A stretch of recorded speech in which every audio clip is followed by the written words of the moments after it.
Hello, BookTube. Well, as expected, I got more mail. A little more mail. Won't take you up 40 minutes of your time. I got 3 packages, and then the last package is another surprise. It's another one of the books that I ordered off Book Depository a while ago. So like a lot of people out there, a lot of people who are listening to me right now, I don't precisely remember what I ordered. I haven't checked my order history. And I don't know what's in this particular package. I am afraid to just try to make off with it. What did you do that for? Huh? What did you do that for? Oh, who are they all? Who are those people? Huh? Who are they? Oh, you were a good girl. Why did you try to make off with my book?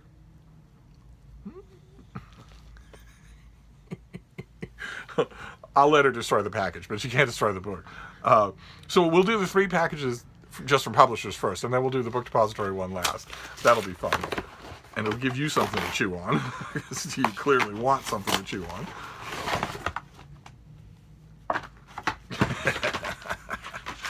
All right. Oh, good. Oh, fantastic. Okay. All right, we've already seen this, and this is the finished copy. This comes out soon, I think. Yes, June the 4th. We've already seen this. I've already read it. I've gone through it a couple of times. I love it. Absolutely love it.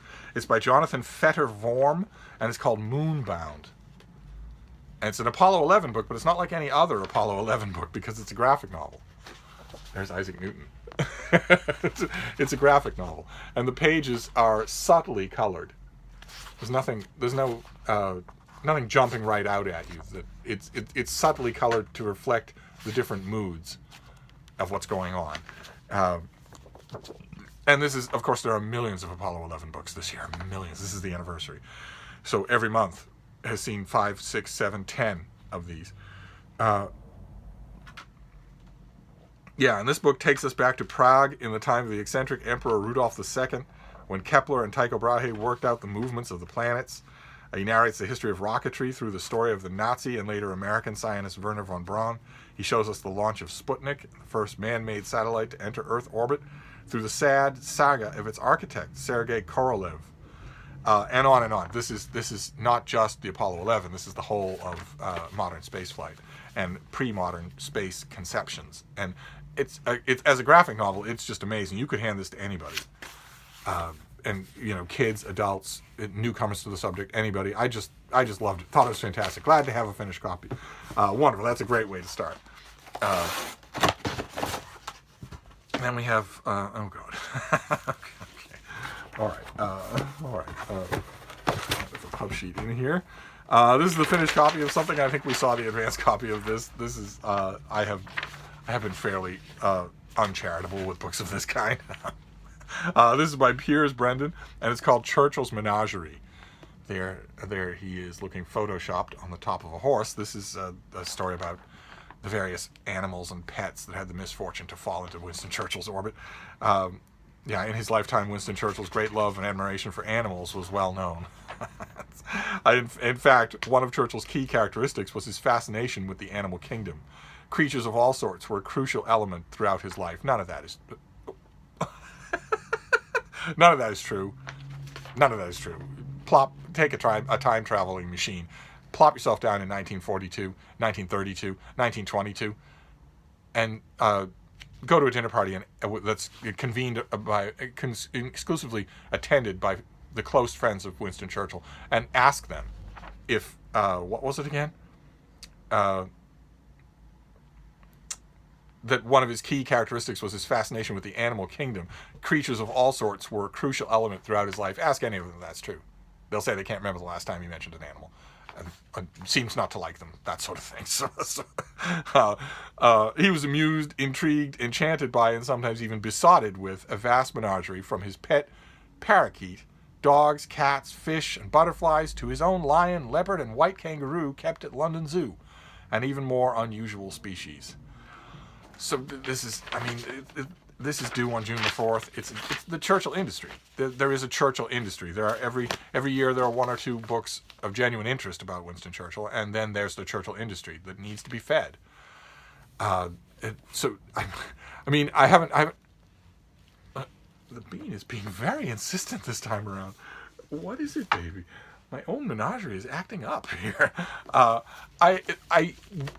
all I know, this could be one of those 1 or 2 interesting books on Churchill, because I haven't actually read the advanced copy that I've had for a while now, because the whole idea of it tires me a bit. But I will read it, of course, because I have been caught out by Churchill books that seemed like they were part of the Churchill industry and ended up instead being genuine, good meditations. This one seems like a bit of a long shot to me. I have read many biographies of Winston Churchill. He was not besotted with animals. He didn't particularly care about them any more than any other Edwardian product of Edwardian society. The whole of Edwardian society that birthed him as an adult had a kind of syrupy sentimentality when it came to animals, but it didn't change their behavior. They were still perfectly willing to eat 10 pounds of animal flesh every day. They're perfectly willing, as Winston Churchill was on 2 at least recorded occasions, to comment with witticisms when they watched a drover in the middle of a busy street whip a horse to death, instead of walking across the street and intervening. One of those two anecdotes happened when Churchill was an MP. He could have actually called for the person's arrest and didn't do it. Instead, he was perfectly willing to droll witticisms, and then later on that night to drunkenly say that the whole incident has plagued him. It plagues me still. But, anyway, this seems to me this is a long shot for one of those Churchill books that I'll end up liking, but we shall see. It could happen. And we'll do this next one here. What did we hear? Oh, okay, all right. This is a finished copy as well. This is something we saw before. This one is also June the 4th. June the 4th is going to be another Armageddon for me, and I have not examined this, and I really should. Because it's right up my alley. This is Assassin of Shadows by Lawrence Goldstone. It's a novel about the assassination of President McKinley, which I know fairly well. I know the cast of characters. I know the nation at the time. Boy, it's been a while since we saw this, though, if we did. Just after 4 p.m. on September 6, 1901, 28-year-old anarchist Leon Clogwell, I have no idea how to say his name. I've never known how to say it. I've read this guy's name my whole life. Czolgosz. I have no idea how to pronounce that. Pumps 2 shots into the chest and abdomen of President William McKinley. He had been on the receiving line waiting to shake the president's hand, his revolver concealed in an oversized bandage covering his right hand and wrist. After he was apprehended, he said simply, "I done my duty." Both law enforcement and the press insist that he is merely the tip of a vast and murderous conspiracy likely instigated by the high priestess of anarchy, Emma Goldman. To untangle its threads and bring the remaining conspirators to justice, the president's most senior advisors choose 2 Secret Service agents, Walter George and Harry Swain. What they uncover will not only absolve the anarchists, but also expose a plot that will threaten the foundations of American democracy and likely cost them their lives. So this is a historical novel, right in my wheelhouse, and yet it's been sitting there, June the 4th, and I haven't got to it. Mainly because I felt so buried by May. But I need to get to this right away. In fact, I will probably give this and the ill-fated Churchill book a read tonight. I will probably put those to the front of the list. That brings us to the end of the mail haul with a little package from Book Depository. I'm dying to know what's in here. I don't, off the top of my head, remember ordering anything that would be this small. And I know that sometimes Book Depository gets the ire of its customers up by sending them something in a format they did not expect. Never in the condition that they didn't expect. I don't think I've ever heard from anyone in Book Depository who got a book in bad condition. But they click on one particular edition or format of a book, and they get sent a different thing, a different format of the book, when book people are picky about that sort of thing. So let's see. Oh, great. Oh, fantastic. Okay. All right, this I ordered this specifically because I loved the edition, so I'm glad they didn't screw it up. This is a red-spined vintage edition. I think these are only printed in the UK, and it's absolutely lovely edition of Death in Venice. You've probably all seen this on Book Depository. I just thought that was absolutely beautiful. This has Death in Venice and a few other short stories, translated by David Luke.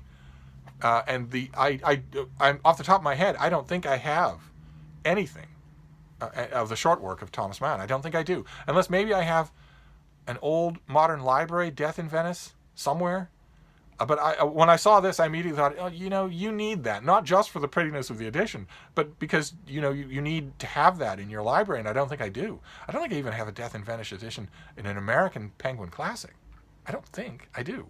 But wondering, even if I do, I can have two, because this is lovely. And that is going to provoke a reread. So between needing to read right away, because these things are right on the horizon, and wanting to reread, that's this whole mail haul. I have an Apollo 11 graphic novel that I definitely want to reread. I have 2 books that I want to read because I've let them go too long, and then I have another reread. I'm always in the mood to reread Thomas Mann. So that's what we have. We have Churchill's Menagerie, how the many animals that gave his life meaning. We have Assassin of Shadows, a historical novel about the hunt for the conspiracy behind the assassination of President McKinley. We have Moonbound, a fantastic graphic novel. Not just about the Apollo 11 mission. You don't have to be a NASA freak to love this, because it's about the whole history of rocketry, the whole history of the physics behind it. Just wonderful. Fantastic. Doesn't talk down to the reader at all. Actually, one of my favorite graphic novels so far this year. We're almost at June. We're almost a halfway point. And this lovely vintage Red Spine edition of Death in Venice and Other Stories by Thomas Mann. So that is our second mail haul of the day. Some interesting things, some good nudges in the shoulders. So I'm gonna wrap this up and find out why the bean is being so antsy. She might have to go out again. We're just out, but she might have to. One way or another. I will be back. Thank you, BookTube.